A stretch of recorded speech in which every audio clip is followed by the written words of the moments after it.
গতকাল রাত ৪টার সময় শারীরিক প্রতিবন্ধী সদরপুর ও চাররশি গ্রামের ৫৫ বছর বয়সী স্বপন কুমার ঘোষের দোকান ঘর ভাঙচুর শেষে লুটপাট করে নিয়ে যায় দুর্বৃত্তরা। স্বপন ঘোষ এর অভিযোগ, নুরুল্লাহগঞ্জ উঁচা বাজারের নুরু ফকির ইতিপূর্বে তাকে মারধর ও দোকানঘর ভেঙে ফেলার হুমকি দেয় এবং গতকাল রাতের আধারে নুরু ফকির লোকজন নিয়ে তার দোকান ভেঙে দোকানের টিন লুটপাট করে নিয়ে যায়। ইতিপূর্বে শারীরিক প্রতিবন্ধী স্বপন ঘোষ বলে ২৫% জমি তার নিজ নামে ছিল, কিন্তু তার ভাতিজা পার্শ্ববর্তী ভাঙ্গা থানায় অ্যাডভোকেট নিতাই চন্দ্র দে প্রতারণার মাধ্যমে ভুয়া দানপত্র তৈরি করে নিজ নামে লিখে নেন। এ নিয়ে ইতিপূর্বে সাংবাদিক সম্মেলন ও মানববন্ধন করা হয়। যে এখন ঘর আছে, কিছুক্ষণ পর থাকবে না, ভেঙে নিয়ে যাবে।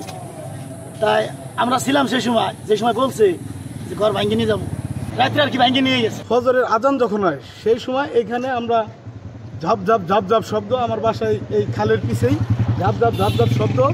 আমরা আগে আসলে পরে দিই ২০-২৫ জন লোক একটা নৌসিমন নিয়ে এসে তিনগুলো নৌসিমনে উঠে ফেলায়।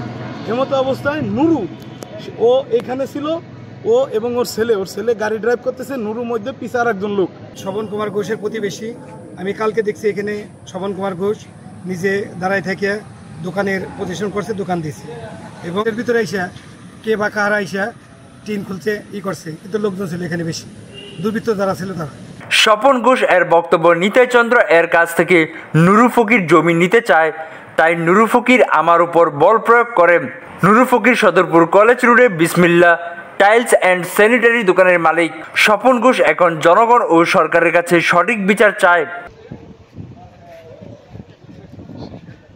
স্বাধীনতা টিভি বাংলা নিউজ ডেস্ক।